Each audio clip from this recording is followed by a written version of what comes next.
அனைவருக்கும் வணக்கம். Welcome to வசந்தம் இல்லம். இன்றைக்கி நீங்கள் பார்க்க போகிற பதிவு மிக முக்கியமான பதிவு. மிகவும் சக்தி வாய்ந்த ஒரு நாளை பற்றி சொல்ல போகிற பதிவுங்க. ஆன்மீக பரிகாரம், தாந்திரிக பரிகாரம். இந்த பரிகாரம் செய்வதனால நம்ம வீட்டில் என்றென்றுக்கும் செல்வம் அல்ல குறையாமல் வந்து கொண்டே இருக்கும். பொதுவாகவே பௌர்ணமி என்றால் தனி சிறப்பு வாய்ந்த நாள் என்பது எல்லாருக்குமே தெரியும். அதிலும் குறிப்பாக சித்ரா பௌர்ணமி அன்று நம்ம எந்த ஒரு செயலை செஞ்சாலும் அந்த செயல் பல மடங்கு நன்மையை நமக்கு கொடுக்க வல்லது. ஸோ அந்த நாளில் தான் இந்த பரிகாரம் நம்ம செய்ய போகிறோம். அதனால தான் உங்களுக்கு பிஃபோராகவே நான் இந்த பதிவை கொடுக்குறேன்.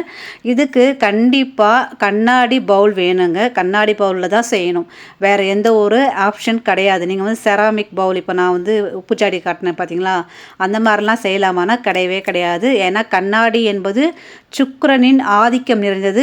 ஸோ கண்ணாடி பவுல் வச்சு நீங்கள் செய்யும்போது உங்களுக்கு பலன் பல மடங்கு வந்து அதிகரிக்கும். என்கிட்ட கண்ணாடி பவுல் இல்லை அப்படின்னு நினச்சிங்கன்னா சின்னதாக கூட வாங்கிக்கோங்க. 20 ரூபா 25 ரூபாய் சின்ன பவுல் இருக்கும். நான் இதுக்காகவே இந்த பவுல் வந்து வாங்கினேன். ஊர்லேருந்து எடுத்துகிட்டு வந்தேன். நான் லாஸ்ட் மந்த்தே செய்யணும்னு நினச்சேன், என்ன முடியல. நீங்கள் வந்து ஒவ்வொரு பௌர்ணமியுமே இது செய்யலாம். சித்ரா பௌர்ணமி என்பது அதீத சக்தி வாய்ந்த நாள். இந்த நாளில் செய்கிறது தனி சிறப்பு. இது மட்டும் இல்லாமல் ஒவ்வொரு பௌர்ணமி அன்றும் இந்த பரிகாரம் செய்யலாம். சப்போஸ் சித்ரா பௌர்ணமி கழித்து நீங்கள் இதை பார்க்க நேர்ந்தாலும் நீங்கள் நார்மலாக வர பௌர்ணமியிலும் செய்யலாம். கண்டிப்பாக 100% பலனை வந்து உங்களுக்கு கொடுக்கும். கண்ணாடி பவுலில் கல்லுப்பு நல்லா ஃபுல்லாக போட்டுக்கோங்க. அப்படி போடும்போது விநாயகர், உங்கள் குலதெய்வம், அதுக்கப்புறமா நம்மளுடைய சத்யநாராயணர், பெருமாள், மகாலட்சுமி தாயார், சிவபெருமான், உங்கள் பக்கத்தில் இருக்க எல்லை அம்மன், இப்படி வந்து நமக்கு பிடிச்ச தெய்வங்கள் எல்லாரையும் வணங்கிக்கோங்க. அந்த உப்பு போடும்போது நம்ம மனசில் இருக்க வேண்டுதலையும் நினச்சிக்கணும். நமக்கு வந்து பணம் நல்லா சேரணும், பணவரவு அதிகரிக்கணும், வீட்டில் பண கஷ்டம் என்பதே இருக்கக்கூடாது, கடன் என்பது வந்து முற்றிலுமாக குறையணும். இந்த கடன் பிரச்சனை இருந்தாலும் இதை நீங்கள் வேண்டிக்கிட்டு செஞ்சு பாருங்கள், நல்ல மாற்றம் தெரியும். மாதம் வர பௌர்ணமியில் நீங்கள் செய்யலாம். மற்ற மாதங்களில் வர பௌர்ணமியை விட சித்ரா பௌர்ணமிக்கு அதீத சக்தி வாய்ந்த நாள்ன்றது எல்லாருக்குமே நமக்கு தெரியும். அதீத பவர் வந்து அந்த நேரத்தில் இருக்குன்றது எல்லாருக்குமே தெரிஞ்ச விஷயந்தான். அதனால தான் நிறைய கோவில்களில் பால் குடம் எடுப்பாங்க, சத்யநாராயண பூஜை மாலை வேலையில் செய்வாங்க. இன்னும் வந்து கிரிவலம் செல்வது மற்ற மாதத்தோட இந்த மாதத்தில் செஞ்சால் அந்த வருஷம் ஃபுல்லாக நம்ம சென்றால் என்ன பண்ணணும் அது கிடைக்குன்னு சொல்லுவாங்க. அதனால தான் சித்ரா பௌர்ணமி என்று பார்த்தீங்கன்னா நிறைய கூட்டம் போவாங்க கோயிலுக்கு.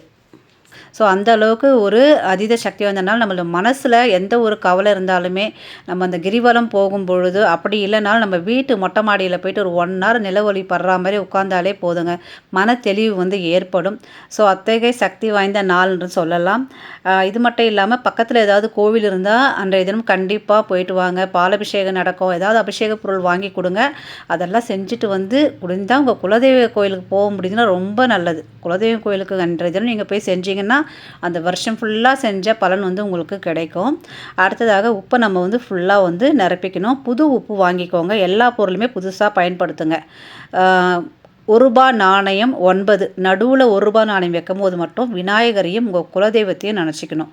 அதுக்கப்புறம் சுற்றி நட்டு ₹1 நாணயம் வைக்க போகிறோம். நான் வைக்கிறேன் பாருங்கள். அதே மாதிரி இந்த 1ன்றது மேலே தெரியணும். ₹1 நாணயம் என்பது மகாலட்சுமி அம்சம் பொருந்திய நாணயம் என்றது எல்லாருக்குமே தெரியும். 8 நாணயங்கள் வைக்கும்போதும் அஷ்டலட்சுமிகளின் நாமம் சொல்லணும். அதாவது ஆதிலட்சுமியை போற்றி, கஜலட்சுமியை போற்றி, தனலட்சுமியை போற்றி, விஜயலட்சுமியை போற்றி, இது வந்து 8 பேர், அப்படியே 8 பேரும் வந்து நமக்கு கரெக்டாக வரல தெரியலன்னா ஓம் அஷ்டலட்சுமியை போற்றி, ஓம் அஷ்டலட்சுமியை போற்றின்னு சொல்லிவிட்டு நீங்கள் இந்த 8 நாணயத்தை சுற்றி வைக்கணும். ஸோ முழு நம்பிக்கையோடு செய்யணும். எப்போவுமே நம்பிக்கை என்பது தான் ரொம்ப அவசியம். எந்த ஒரு பரிகாரம் செஞ்சாலும் நமக்கு நம்பிக்கை இருக்கணும். நம்ம செய்கிறோம், கண்டிப்பாக நம்ம செய்கிற பரிகாரம் நமக்கு பலனை கொடுக்கும் அப்படின்ற நம்பிக்கையோடு செஞ்சால் மட்டும்தான் நமக்கு இந்த பரிகாரம் பலன் கொடுக்கும். அரைகுறை மனதோடு எந்த ஒரு பரிகாரம் செஞ்சாலும் முழு பலன் நமக்கு கிடைக்காது. அதனால் நம்பிக்கையோடு செய்யுங்க. அஷ்டலக்ஷ்மி கடாட்சம் நம்ம வீட்டில் நிறைஞ்சிருக்கும். அல்ல குறையாத பணம் இருக்கும். பணம் வீண் விரயமாகாது. கடன், அதாவது வட்டி கட்டுறது, இல்லை வந்து வேறு ஏதாவது வீண் மருத்துவ செலவு, இதெல்லாம் போகவே போகாது. இது வரைக்கும் நமக்கு அந்த மாதிரிலாம் பிரச்சனை இருந்தாலும் அந்த பிரச்சனை நமக்கு படிப்படியாக குறையும். அடுத்ததாக 9 ஏலக்காய், இதுவும் புதுசாக வாங்கியிருக்கணுங்க. நம்ம வீட்டில் ஆல்ரெடி கிச்சனில் இருக்குது, அதை பயன்படுத்தலாமான்னா கண்டிப்பாக பயன்படுத்தக்கூடாது. எல்லாமே புதுசாக வாங்கிக்கணும். உப்பும் புதுசாக வாங்கணும், ஏலக்காயும் புதுசாக வாங்கணும். அதுக்கப்புறம் இன்னொரு பொருள் கிராம்பு, அதுவும் நீங்கள் புதுசாக தான் வாங்கணும். அப்படி நீங்கள் வைக்கும்போது நல்லா மனமுருக பிரார்த்தனை பண்ணிக்கோங்க. உங்களுக்கு என்ன வேண்டுதல், என்ன பண கஷ்டம், குறிப்பாக இது வந்து செல்வத்துக்கு தான் முக்கியமாக நான் சொல்கிறேன். ஸோ செல்வ நிலை உயரணும் அப்படின்னு நல்லா பிரார்த்தனை பண்ணிக்கிட்டு வச்சு பாருங்கள். நம்மளுடைய எண்ணங்கள் நம்மை வாழ வைக்கும்னு சொல்லுவாங்க. அதனால் எப்போவுமே பாசிட்டிவான எண்ணங்கள் நம்ம நினைக்க அது வந்து நம்ம வாழ்க்கையில் அப்படியே வந்து நடக்கும்னு சொல்லுவாங்க. ஸோ அதனால் நம்பிக்கையோடு செய்யுங்க. அடுத்ததாக 9 கிராம்பு, உடையாத நல்ல நிலையில் உள்ள கிராம்பு, ஏலக்காயும் அதை மாதிரி தான் நல்ல முழுசாக இருக்கக்கூடிய ஏலக்காவை பயன்படுத்துங்க.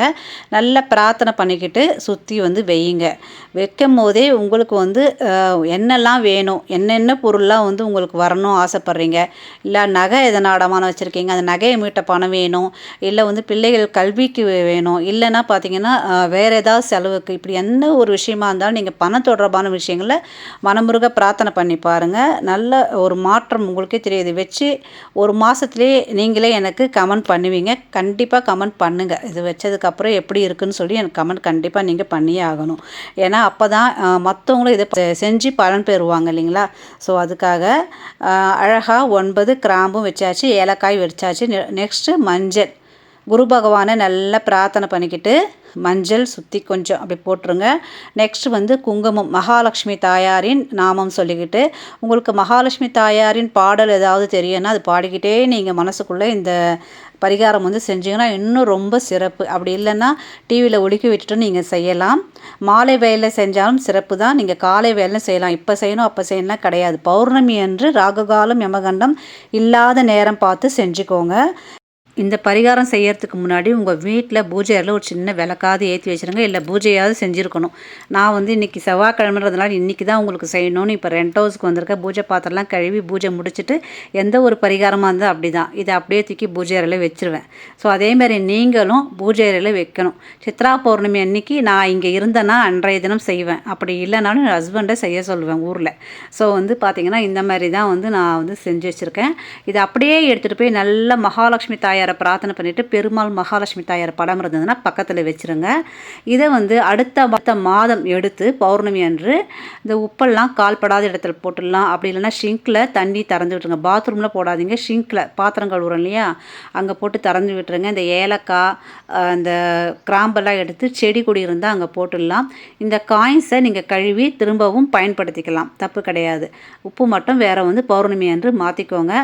அதுக்குள்ளே நடுவில் எப்போ நீர்த்து போச்சு, சில நேரத்தில் உப்பு நீர்த்துரும். அதுமாதிரி நீர்த்தாலும் பூஜை அறையில் வச்சுருக்கக்கூடாது, அது நெகட்டிவ் எனர்ஜியை கொண்டு வரும். அந்த மாதிரி ஆனாலும் டக்குன்னு மாற்றிடலாம். அன்றைக்கி ஒரு வெள்ளிக்கிழமை நேரத்தில், இல்லை ஒரு வியாழக்கிழமையில், வெள்ளிக்கிழமைனா உப்பை வெளியே கொட்டக்கூடாது. நீங்கள் ஒரு கவரில் மடித்து வச்சுட்டு கூட மறுநாள் கூட கரைச்சி விட்டுடலாம், இல்லை வந்து எடுத்து போட்டுடலாம்.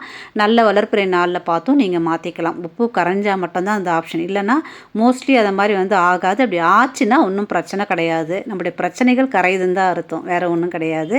ஸோ கண்டிப்பாக ஒவ்வொருத்தருமே உங்கள் வீட்டில் இந்த பரிகாரம் செஞ்சு பலன் பெறணும்னு நான் ரொம்ப வேண்டி கேட்டுக்கிறேன்.